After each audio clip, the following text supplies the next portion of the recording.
Ahojte slniečka moje, teším sa, že vás tu mám.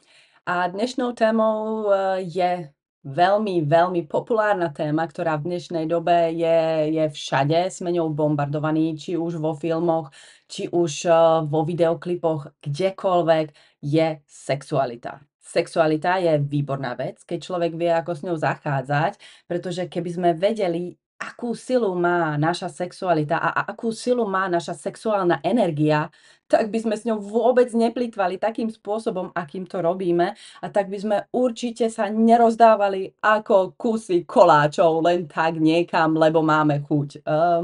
Myslím si, že je to tak. Takže veľmi rada by som vám o tejto téme viacej povedala, vám ju priblížila, čo všetko ovplyvňuje taký sex s niekým, koho nepoznáme, čo všetko ovplyvňuje sex s niekým, koho poznáme, a čo všetko sa môže zmeniť v našich životoch, keď s našou sexualitou a s našou energiou nezaobchádzame správne a ostražito. Tak by som to povedala, ostražito. Sexuálna energia je jedna z tých najhlbších aj najsilnejších duchovných energií, ktoré vlastne môžeme mať, a bohužiaľ v dnešnom svete nás to od duchovna veľmi odpojilo. Nehovorím tu o náboženstve, do toho sa vôbec miešať nebudem, lebo to nie je moja téma. Každý verí na to, čo verí, a každý má tú svoju energiu toho svojho Boha alebo niečo, v čo verí. Ak niekto v nič neverí, tak takisto je proste ateista. A ak v nič neverí, tak takisto v niečo verí, pretože v nič neverí. Takže verí v to, že nič neexistuje. Takže to je tiež viera, ale o tom nebudeme diskutovať. To je na nejakú inú tému a na nejaké iné video. Dnes sa zaoberáme sexualitou, takže ja som Martina a som veľmi rada, že vás tu mám a môžem vám o tom niečo povedať. Pohlavná interakcia, sexuálny styk a tak ďalej, nazvite si to ako chcete, všetci vieme, o čom hovoríme, je vlastne prenos sexuálnej energie medzi jednotlivcami a je to intimnou a hlbokou výmenou, ktorá presahuje fyzické spojenie. Takže na to by som si dala veľký pozor, s kým si túto energiu vymieňam. Zahŕňa samozrejme prenos emocionálnej, mentálnej a taktiež aj duchovnej energie. A všetky tieto tri energie ovplyvňujú a zanechávajú odtlačok, výrazný odtlačok v našom bioenergetickom poli, ktoré je okolo nás, alebo to môžeme nazvať taktiež aj aurou. Prenos sexuálnej energie je hlbokou intimnou výmenou, ktorá presahuje naše fyzické spojenie. Okay? Takže je dôležité si toho byť vedomý, čo všetko môže spôsobiť. A je to výmena nielen mentálnej a emocionálnej energie, ale taktiež aj výmena duchovnej energie. A tieto tri energie môžu výrazne ovplyvniť vaše bioenergetické pole a môžu tam zanechať výrazný odtlačok, ktorý vlastne potom so sebou nesiete ako takú ťahu, ako taký vák podľa toho, aká bola tá osoba, s ktorou ste si tieto energie vymenili. Ako som vo videu Čo je bioenergetické pole už spomenula, môžete si ho pozrieť tu, tak vlastne je to pole, ktoré ovplyvňuje nás, našu energiu, našu náladu, naše vibrácie, našu auru, pretože je to takzvaná naša aura. A podľa toho sa nám dejú veci, ktoré sa nám dejú, a podľa toho nám vstupujú ľudia, ktorí nám do života vstupujú. Ako sexualita a pohlavný styk môže ovplyvniť tvoj život, vám poviem teraz. Keď sa dve osoby alebo viacej v dnešnom svete zapoja do sexuálneho aktu, ich energetické polia sa prepletú a vlastne táto výmena presahuje celú tú fyzickú interakciu a celú fyzickú intimitu. Okay? Takže prvá energia, ktorá sa vymieňa, je tá emocionálna energia. A čo je emocionálna energia? Sú to naše emócie, je to láska, radosť, alebo pozor, hnev, neistota, agresivita a tak ďalej. A toto všetko môže byť zdieľané a absorbované z jednej osoby na druhú, a to nás môže veľmi ovplyvniť. A ak jeden z partnerov má nejaké nevyriešené emocionálne traumy, či už zo svojho detstva, alebo čo ja viem, skadiaľ všadiaľ zo minulých partnerov, môže to zanechať veľkú energetickú stopu v tvojom energetickom poli, alebo v poli toho druhého, alebo tretej, štvrtej osoby. Vyberte si, koľkých ľudí chcete. Ďalšou výmenou je mentálna energia a vlastne táto energia to sú všetky myšlienky, zámery alebo podvedomé vzorce. Tie sa môžu tiež prenášať. Ja? Čiže to znamená, že presvedčenia alebo mentálne stavy jednej osoby, druhej osoby, tretej osoby môžu prísť a jemne ovplyvniť aj tie tvoje. A treťou je duchovná energia, pretože sexuálna energia je často považovaná za jednou z najsilnejších energií v duchovnej praxi. A pri vedomom prístupe a používaní môže oboch partnerov povzniesť, alebo pri nevedomom prístupe ich môže veľmi ovplyvniť spôsobom, že budú unavení, alebo budú mať nejaký zmetok v hlave a tak ďalej. Nebudú si istí sami sebou a všetky tieto vlastne energie na seba preberú. Stačilo? Nestačilo? Tak poďme ďalej. Otlačky na bioenergetickom poli, čiže na našej aure. Každá interakcia, a je to úplne jedno, aká interakcia s osobou, objatie a tak ďalej, zanecháva stopu v našom energetickom poli, v našej aure. A to znamená, že takisto buďte opatrní, koho si pustíte do priestoru 1 meter, 1,5 metra, ako ďaleko žiarite. Hej? Takže prosím, buďte si vedomí toho, čo to môže spôsobiť a čo môže nastať, keď ste proste v prítomnosti ľudí s nízkou vibráciou. Tak by som to povedala rýchlejšie a lepšie.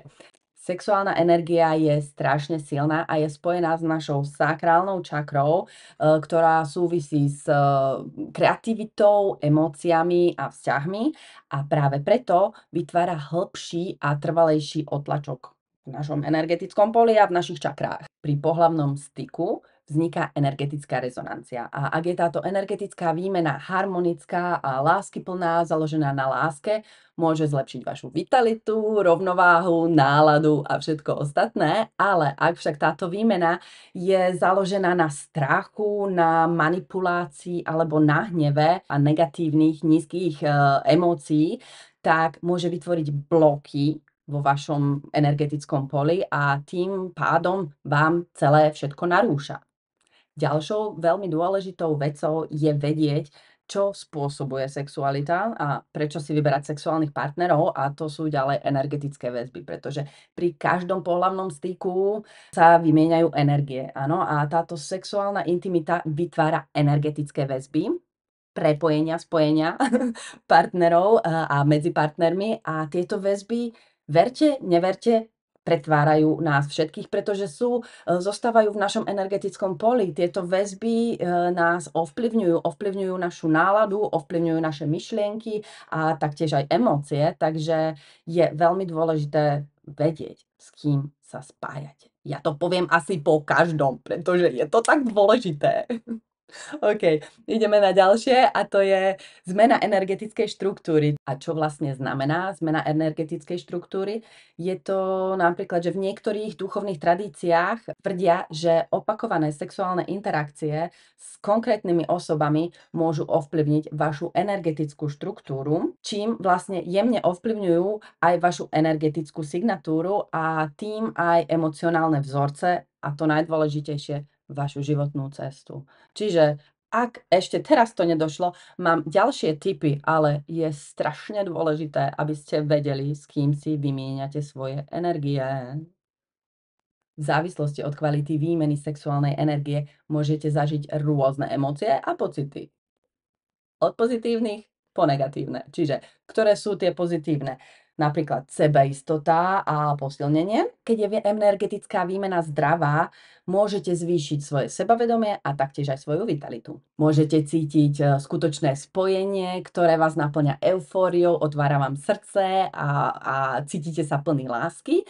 Alebo ešte dokonca aj duchovné povýšenie, ktoré pri vedomých a úmyselných praktikách môžu viesť k hlbokým duchovným zážitkom a taktiež aj zosúladeniu partnerov, napríklad taká tantra.